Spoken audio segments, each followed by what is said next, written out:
The grand hall of the alien court was alive with noise. Glowing crystals lit the walls. Banners of different houses swayed gently in the air, and nobles filled the rows with laughter and pride. They had come to see a show. They had come to see a human crushed. At the very center stood the arena floor, wide, bright, and polished with the blood of many before. The queen sat high on her throne, her eyes shining with arrogance. Her crown made of silver-like metal reflected the light. She looked down at the stranger who'd been brought before her, a human, a man of flesh and bone, dressed in nothing but simple armor, his eyes calm, his step steady, his silence heavy like a storm waiting to fall. She could not believe this was the challenger. Her champion, a giant alien warrior with scales like iron and claws like knives, stood proud beside her throne. The crowd cheered his name. They called him undefeatable. They called him the breaker of worlds. The queen smiled and raised her hand for silence. Her voice rang like a blade. If this human can defeat my champion, then I and my loyal maids will serve him forever. The crowd burst into laughter, their voices echoing across the hall. To them, this was a joke, a promise made in arrogance. The maids stood close to the queen, their eyes full of mockery. Some whispered to each other, "The human is small, weak, he will die quickly." Another giggled, "This is no fight. This is a meal for the champion." Their laughter matched the laughter of the nobles. The queen herself leaned forward, resting her chin on her hand, curious to see how quickly the human would fall. The guard stepped back, leaving the human and the champion alone in the arena. Silence slowly returned, all eyes fixed on the duel about to begin. The champion cracked his massive fists together. His voice thundered, "I will end you quickly, human." But the human only looked at him, his lips never moving, his eyes unshaken. The silence was more terrifying than a scream. The first move came like lightning. The champion charged forward, his steps shaking the ground, his claws reaching to tear. The air cracked with speed.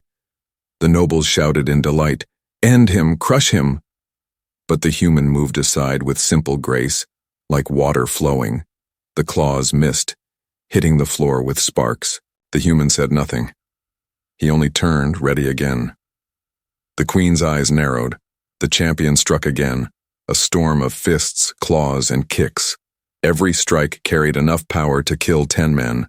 But the human dodged, blocked, and shifted, his movements sharp, clean, precise, not a wasted motion. The crowd's laughter began to fade, replaced with murmurs of surprise. The queen tapped her fingers on the throne, her smile slowly shrinking. The maids watched closely.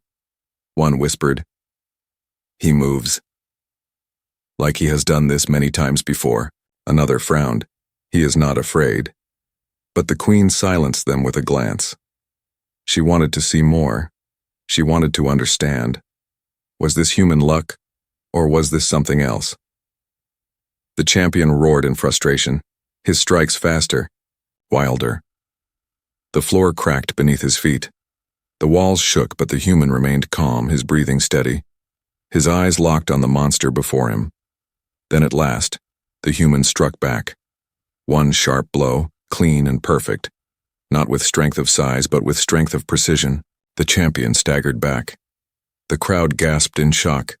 The silence grew heavy. The nobles no longer laughed.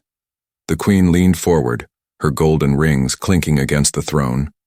Her heart beat faster. She felt a strange tension. Her champion had been touched by a human. This was not supposed to happen. She clenched her jaw, refusing to show fear. The champion growled and lifted his weapon, a massive blade forged from alien steel. Sparks of red light shimmered on its edge. He pointed it at the human. "You will break. You will bleed." His voice echoed through the court. But the human did not flinch. Instead, he stepped closer, his voice finally breaking the silence, soft but strong. "Fight me then." The words carried across the hall. Simple, unshaken, heavy with meaning. The crowd froze. The queen's fingers tightened on her throne. Her maids stopped breathing. The nobles no longer laughed. There was only silence. The air itself seemed to hold still. The fight had just begun, and something deep inside the queen whispered that nothing in her court would ever be the same again. The champion raised his weapon higher, roaring in rage, but the human stood still, unmoving, his calmness more terrifying than any monster. The queen leaned forward once more, her eyes wide, her lips parting.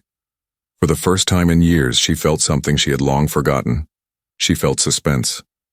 She felt fear.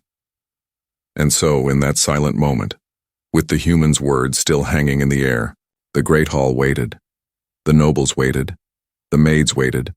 The queen herself waited, all hearts burning with one question. Could a single human truly face the might of her champion, or was this only the beginning of something greater? The roar of the crowd returned like thunder, but this time it was not laughter, it was pressure, it was demand. They wanted blood. They wanted the human broken. They wanted the champion's victory to restore their pride. The queen raised her hand, and the arena fell quiet, her eyes fixed on the two warriors, her heart unsure for the first time. The champion lifted his blade high, the weapon glowing with cruel light, its edge humming with deadly energy. He roared like a beast, his muscles bulging, his scales shining under the crystal lights. "You will kneel before me," he growled, his voice echoing across the chamber. The nobles cheered, the maids clutched each other's hands, the queen smirked again, though her smile was thin. The human did not move, his hand rested on the hilt of his simple sword, his feet steady on the cracked floor, his breathing slow and calm. The silence around him was heavier than iron. It was the silence of a man who feared nothing, a man who had already decided the outcome. Then the battle began. The champion struck first, his blade slamming down like a hammer. The air screamed as the weapon fell, but the human stepped aside, clean and precise. The blade smashed into the ground, stones shattering, sparks flying, gasps filled the hall. But before the crowd could breathe, the champion spun, claws slicing, tail whipping, a storm of power and speed. The human moved with deadly grace, his sword flashing once, twice, cutting through the storm like wind through smoke. Every block rang with steel. Every dodge was perfect, not too close, not too far. The champion's attacks looked unstoppable, but the human's defense was unbreakable. The nobles leaned forward in shock, their eyes wide. Some whispered in disbelief. "How is he still alive?" one shouted. "No human can stand against that." But the truth was, before their eyes, the human was not just surviving, he was holding his ground. The queen's heart raced. She tried to hide it, but she felt a strange pull, something she could not explain. This human fought with no fear, no hesitation, and that made him dangerous, far more dangerous than she had imagined. Her maids whispered nervously, their earlier laughter gone. "He fights like a warrior, not a slave," one said. "He fights like he has faced death many times," another replied. The champion grew angry, his roars shaking the arena, his strikes faster, stronger, wild with rage. The ground cracked under his feet, his weapon swung with fury, every blow meant to kill, but the human's eyes never blinked. His sword moved with calm precision. His steps were like a dance, he wasted nothing. And for every storm the champion brought, the human gave silence. Then came the turning point. The champion lunged, his blade cutting downward, but the human stepped forward instead of back. His sword rose with perfect timing. Steel met steel. Sparks exploded. The human twisted, his blade sliding off the champion's weapon, and in the same breath, his fist slammed into the alien's chest. The sound of cracking scales filled the air. The champion stumbled back, his face twisting in shock. The crowd gasped as one, their voices breaking into chaos. "Impossible," shouted one noble. "He hurt him," cried another. The queen leaned forward, her eyes wide, her fingers digging into her throne. This was not luck. This was skill, true skill. The champion howled in rage, his blood dripping, his pride shattered. He attacked again, faster than before, his body a blur of muscle and fury. But now the human pressed forward, strike for strike. Every clash rang louder, every movement sharper. The human was no longer defending, he was fighting back. The queen's maids clung to each other, fear on their faces. One whispered, "If the human wins, we belong to him." Another whispered, "The queen's words will bind us, we will serve him forever." Their voices trembled, the weight of the oath already pressing on their hearts. The champion swung high, but the human ducked, his sword cutting low. Sparks flew as metal bit into armor. The alien roared in pain. The hall shook with noise, but above it all was the silence of the human's calm face. He fought not with anger, not with pride, but with certainty that he would win. The nobles shouted, some in rage, some in disbelief. The queen's own breath caught in her throat. She remembered her words, her arrogant promise if the champion fell, she and her maids would serve the human. Her mind screamed at her, "It is impossible, it cannot happen." But her heart whispered something else, something terrifying. It may already be happening. The champion gathered his strength for one final blow, his blade glowing brighter, his roar splitting the air. He swung with all his power, enough to break stone, enough to kill 100 men. But the human did not retreat, he did not dodge. Instead, he stepped into the storm, his sword flashing, his voice finally breaking the silence. Fall, steel met steel, the sound louder than thunder. Light bursting across the arena, the champion staggered, his blade cracking, his body shaking. The crowd froze in silence. The queen's eyes went wide. Her heart stopped for a moment. The maids covered their mouths with trembling hands. The human stood tall, his sword steady, his eyes unbroken.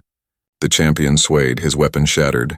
His pride crumbling, he fell to one knee, blood dripping from his mouth, his roar turning into a gasp. The silence in the court was absolute. The duel was not over yet, but everyone knew. Everyone felt it in their bones. The impossible was no longer impossible. The human was not prey, he was the predator, and the queen realized with cold dread that her world was about to change forever. The great hall was frozen in silence. The clash of steel still echoed in the air. The smell of smoke and broken stone lingered. The alien champion knelt on one knee, his blade shattered, his chest bleeding, his roar reduced to heavy breaths. The nobles could not believe what they saw. Their mouths open, their eyes wide, their voices trapped in their throats. For years they had called the champion invincible, undefeatable, the breaker of all challengers. Yet now, before their very eyes, he knelt broken at the feet of a human. The queen sat stiff upon her throne, her body tense, her fingers clenching the armrest of polished stone. Her golden rings cut against her skin. She wanted to laugh, she wanted to call this a trick, but her voice refused to rise. Her heart beat fast, too fast, louder than the shouts of the crowd. Her maids trembled behind her. Their soft whispers filled the silence. "He cannot stand again," one said. "The human has broken him," another whispered. "What will become of us now?" Their voices cracked with fear, their faces pale as if they had seen death itself. The champion groaned, trying to rise, his pride burning even when his body failed him. He pushed against the cracked floor, his claws scraping stone, his muscles straining, but his legs gave way. His weight dragged him down, his body collapsed again, a sound like thunder as he fell flat on the arena floor. The human stood still, tall and silent, his sword resting in his hand, not raised in glory, not lifted in triumph, but calm, steady. His eyes locked on the queen. He did not smile, he did not boast. He simply looked at her as if to remind her, "Your words are binding, your oath is real." The queen's lips parted, she tried to speak, but only silence escaped. Her pride burned hotter than fire. She wanted to deny it, to break her promise. But the eyes of the court were upon her. Every noble, every servant, every maid, they had all heard her oath. If her champion fell, she and her maids would serve the victor. The hall shifted. Whispers spread like fire. "The queen's word is law," one noble muttered. "She must obey." Another hissed, "She cannot break the vow before her court." Fear laced their words. For if a queen's word could be broken, then no word in the empire meant anything. The queen felt the weight of 1,000 eyes pressing down on her. She could not hide, she could not run. Her pride screamed against her chest, but her duty bound her. She closed her eyes for a moment. Her breath slow. When she opened them, her voice came out low, heavy, trembling, yet sharp. "The human has won." The crowd gasped as one. The words struck like a storm. Nobles shouted in disbelief. Others trembled with rage. Some lowered their heads in fear. The maids clutched their robes, their bodies shaking. The champion gave one final roar, full of shame and pain, before falling silent forever. The queen rose slowly from her throne, her long cloak trailing behind her, her crown shining with a cruel light. She stepped down from her seat, every step echoing across the silent hall. She stopped before the human, her eyes burning with hate and confusion, but her body bowed low, her voice breaking as she spoke. As my oath declared, I and those who serve me belong now to you. The maids fell to their knees, their faces pale, their hearts racing. None dared to speak. None dared to resist. Their lives had just changed forever. They were no longer free, no longer servants of the queen. They were servants of a human. The human looked at them all, his gaze calm, his silence deep. Then he sheathed his sword slowly. The sound of steel sliding into its scabbard filled the room like a final bell. He did not lift his arms in triumph. He did not laugh, he only spoke one line, his voice strong but quiet. Then serve me with truth, not fear. The words confused them.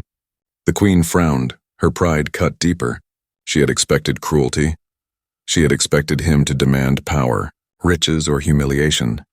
But he spoke only of truth, only of service without fear.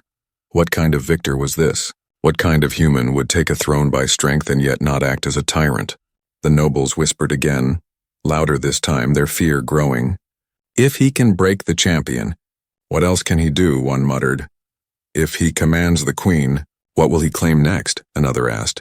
The hall was alive with dread, alive with suspicion, but no one dared rise against him. The queen clenched her fists, her pride in ruins, her oath binding her tighter than chains. She wanted to hate him. She wanted to strike him down, but her heart whispered another truth, one she refused to admit. The human had not only broken her champion, he had broken her pride.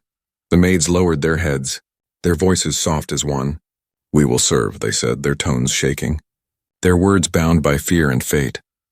The hall trembled with the weight of their surrender, and so the impossible had happened.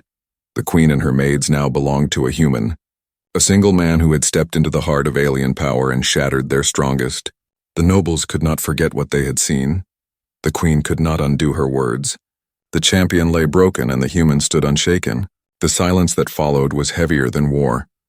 The moment would echo through the stars, and though the duel had ended, the true story was only beginning. For power once shattered does not remain still. It spreads, it grows, and in that hall, in that hour, everyone knew the human was no longer just a challenger. He was a master, and the queen, her heart bleeding with pride, whispered to herself so low none could hear, "What have I done?" The court was still in silence when the queen spoke her vow, her voice shaking yet sharp. Her crown tilted slightly as if the weight of her words pressed it down.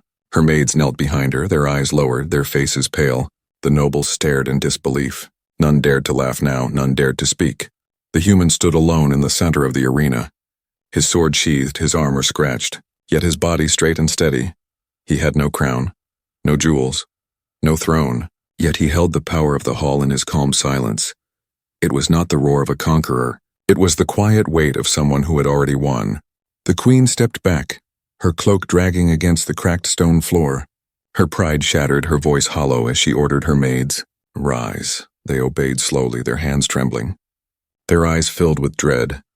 They had lived their lives serving her, obeying her every command, but now the command was different. Now they belonged to the human, the nobles whispered among themselves, anger burning in their words.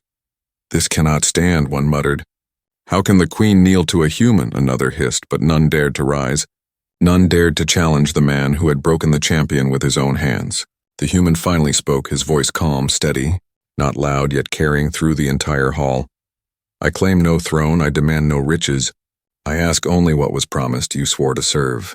Then serve me with truth." His words were strange. They were not the words of a ruler hungry for power. They were not the words of a tyrant. They were the words of someone different, someone dangerous.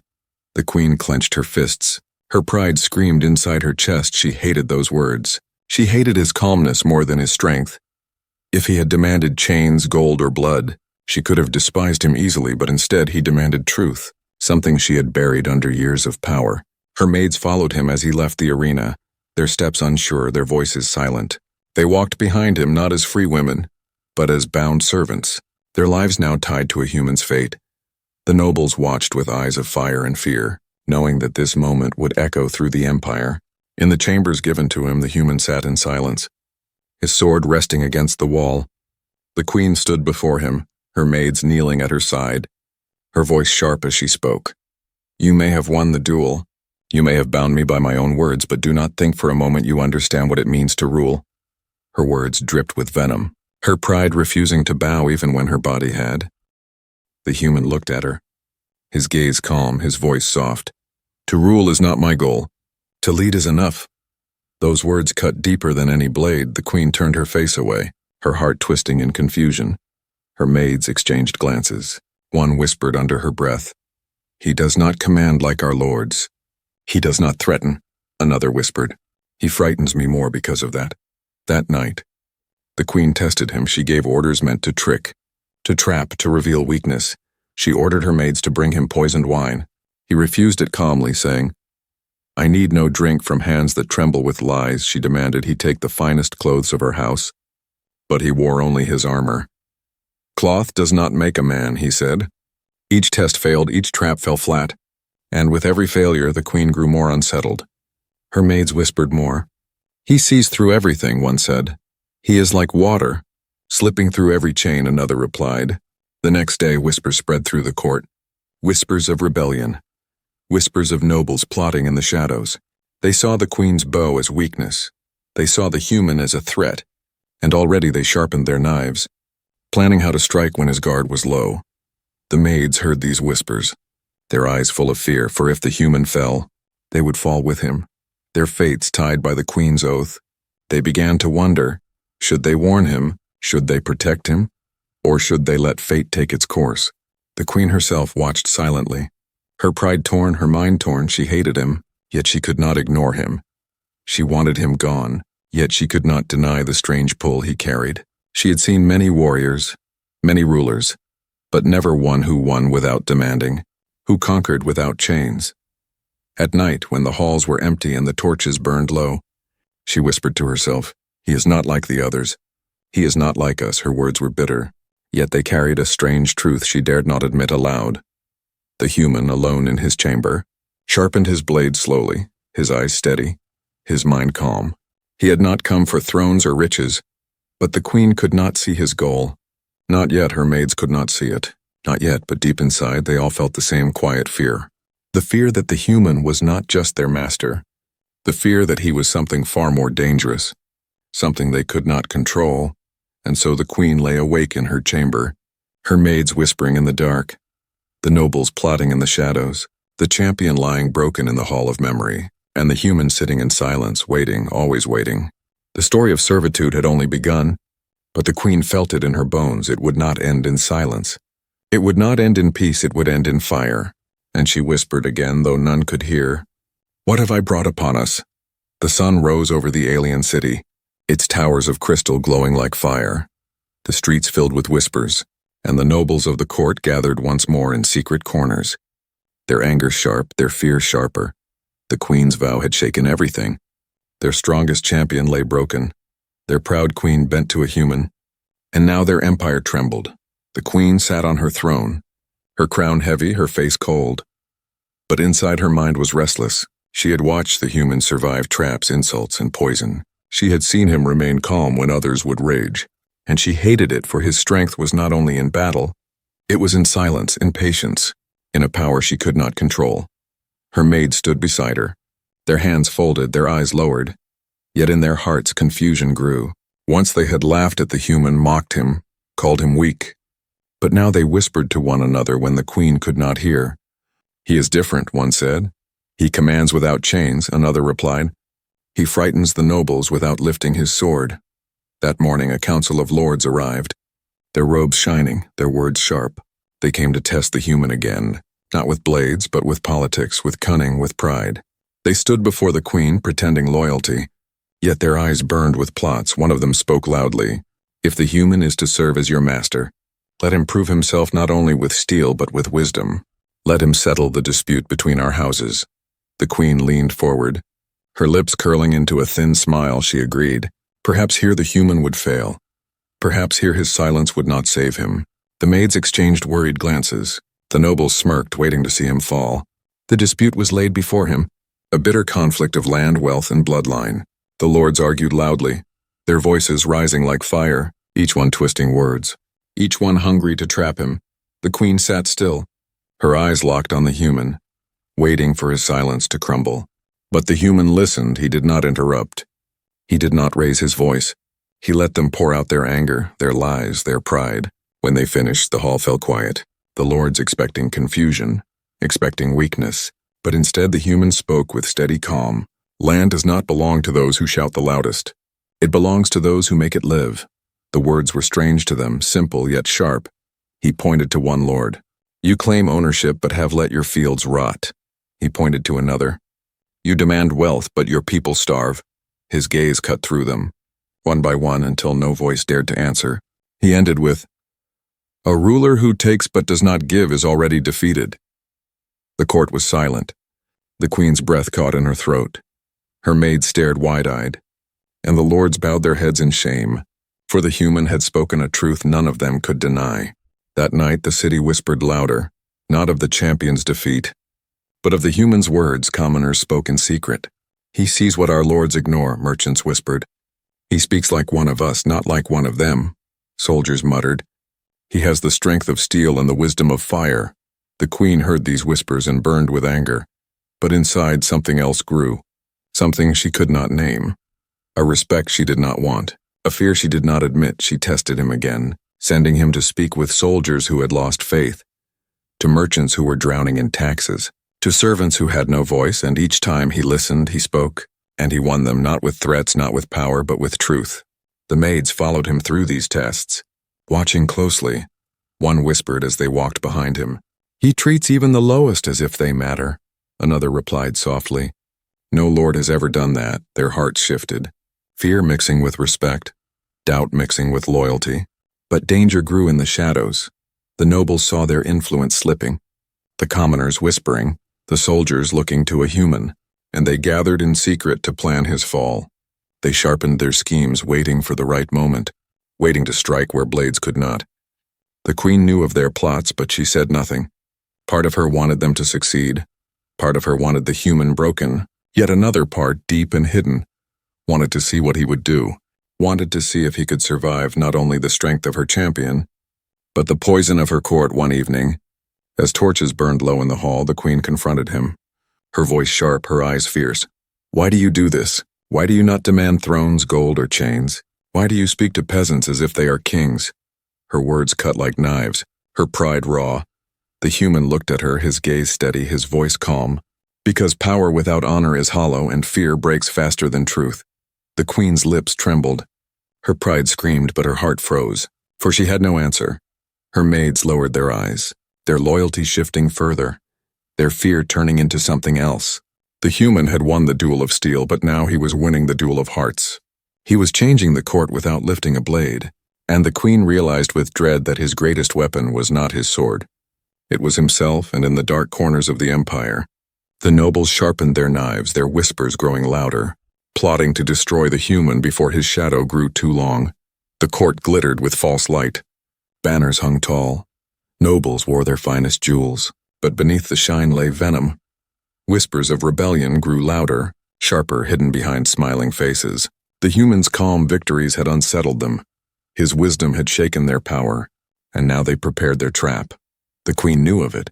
She heard the whispers in the dark halls. The servants spoke of secret meetings, of poisoned gifts, of lies woven like spider webs. Part of her wanted to warn the human. Part of her wanted to watch him fall.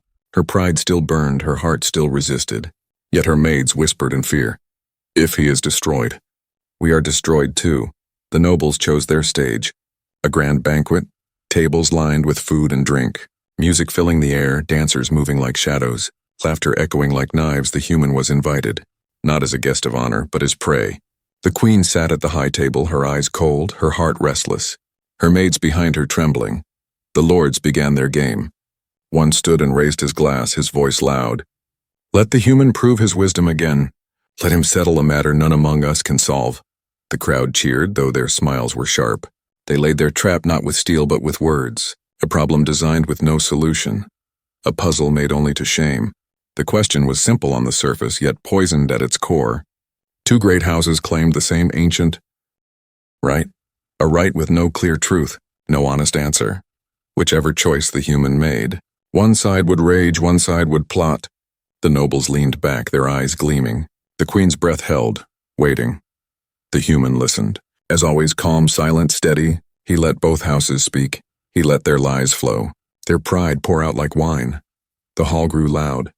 The lords shouted, their voices rising, their anger swelling. But still the human sat still, his hands resting on the table, his eyes calm, his silence heavy.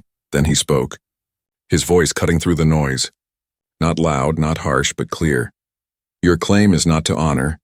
Your claim is not to truth. Your claim is to pride. And pride serves no people.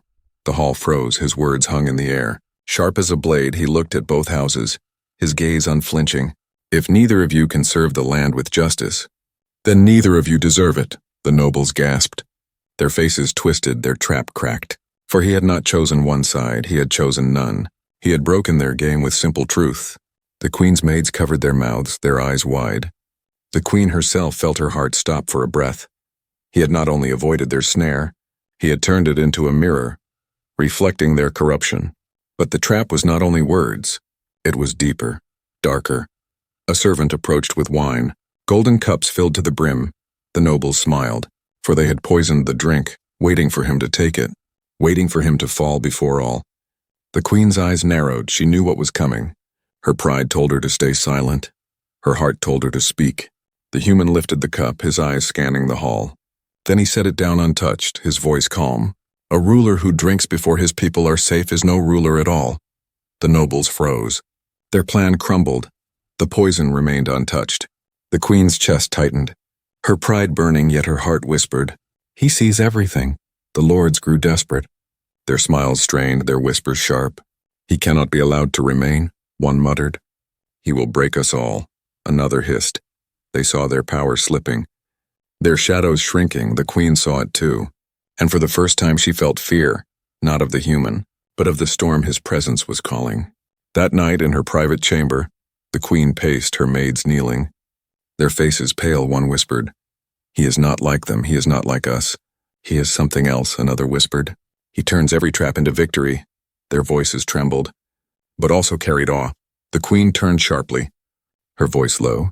If he rises higher, if he gains more loyalty, the empire itself will shift, and She stopped, her pride choking her. She could not say the words, she could not admit the truth, but her heart knew it. She was no longer the center. She was no longer unshaken. The nobles gathered again, plotting in deeper shadows, their knives sharpened, their venom ready. They whispered of assassination, of rebellion, of tearing him down before he could rise further. They looked to the queen, hoping for her blessing, waiting for her choice, and the queen stood between two roads, her pride pulling one way, her oath binding her another, her maids watching with wide eyes. Knowing their lives hung in her decision, would she side with her nobles, break her word, and strike against the human? Or would she stand with him, admit his strength, and face the wrath of her own kind? The hall of power was quiet, the air heavy, the torches burning low. The queen closed her eyes, her mind a storm, her pride screaming, her heart whispering, her choice waiting. And in the silence of that night, the empire itself seemed to hold its breath, waiting for her decision, waiting to see if she would betray the human or stand beside him, waiting to see if pride or truth would rule. The night was heavy with silence. The queen stood alone in her chamber, her crown resting on the table beside her, her hands clenched into fists. Her maids knelt in the shadows, their faces pale. They watched their mistress pace like a caged beast, pride and fear tearing inside her. Outside the city whispered of rebellion, of knives waiting in the dark, of nobles sharpening their plots. The human had faced every trial, the duel of steel, the trap of politics, the poison of pride, and yet he remained unbroken, stronger than before. The queen felt her pride crumbling again. Each breath a war inside her chest. She wanted to hate him. She wanted to curse him, but she could not, for he had not only defeated her champion, he had defeated her certainty. The nobles gathered in the hall once more, their voices sharp, their anger loud. The queen must choose, one said. Stand with us, or stand with him. Another hissed. The air was thick with rage. The queen entered slowly, her cloak trailing, her maids behind her silent as ghosts. Her eyes met the human's calm gaze, and for the first time she could not look away. The lords demanded her word. Break the oath, cast him down. Restore our pride. Their voices rose like fire. The maids trembled. The hall trembled. The queen's heart trembled. She looked at them, then at the human, who stood steady, silent. His eyes unshaken, he spoke only once, his voice low. Choose truth, not fear. Those words cut deeper than blades. The queen's breath shook, her pride screamed, but she knew. She had always known. Her oath bound her. Her heart bound her. Her people needed something more than pride. More than lies. She lifted her chin, her voice sharp yet steady. The human is master. I will not betray my word, the hall exploded. The nobles shouted in fury. Some drew blades, some cursed her name. But the queen did not flinch. She stood tall beside the human, her maids kneeling with her, their voices joining as one. We serve, they said, their fear gone, replaced with something harder, something sharper, loyalty. The human stepped forward, his presence filling the hall. Not with force but with calm, he spoke clearly. You feared me because I fought, but I am not here to rule by fear. I am here because your pride blinds you, your power rots you. If you will not change, then you will fall with or without me. The nobles' voices faltered, their rage twisting into silence. For in his words they heard no lies, only truth, harsh and simple, the kind they could not bend. The queen watched him, her pride wounded, but her heart steadying. She saw now what she had refused to admit. He was not her chain. He was her mirror. He was the storm that showed her the weakness of her throne. The champion's broken body still lay in memory, a warning to all. Now the nobles felt the same weight pressing on them. One by one they lowered their heads, their pride shattered, their voices fading, until the hall was silent again. The queen turned to her maids, her voice soft but firm. We are bound, she said. Not by chains, not by force, but by truth. They bowed deeply, their eyes clear. They had feared the human. They had hated him, but now they understood. He demanded nothing, yet gave everything. He was a master unlike any they had known. That night, the queen walked beside him through the quiet halls, the city lights glowing beyond the windows. Her voice broke the silence, low and bitter, yet honest. You have won more than my oath. You have won my court. My people whisper your name, even I cannot deny it. She paused, her pride bleeding. Perhaps you are not our master, perhaps you are our future. The human gave no answer. He walked in silence, his eyes fixed on the horizon, but inside the queen felt a storm not of hatred, but of change. Her maids whispered as they walked behind. He shattered our champion, he shattered our pride. But he also shattered our fear, one said. He turned us from servants of power into servants of truth, another replied, their voices soft, filled with awe. The empire would not forget this night. The nobles bowed lower than ever. The queen and her maids served a human, and the people whispered louder, not of shame but of hope. Yet in the distance, beyond the walls of the city, in the vast darkness of the stars, other empires stirred, other rulers listened. The story of a human who broke a champion and bent a queen spread like fire, and whispers carried a question, a dangerous question. If one human can do this, what will happen when more arrive? The queen stood at her window that night, her crown heavy in her hands, her maids asleep beside her, her eyes watching the stars, her voice barely a whisper. Bound forever, she said, though even she did not know if it was her curse or her salvation. And far behind her in the shadows the human stood with his sword, sharpening it in silence, waiting, always waiting, for he knew this was not the end. It was only the beginning.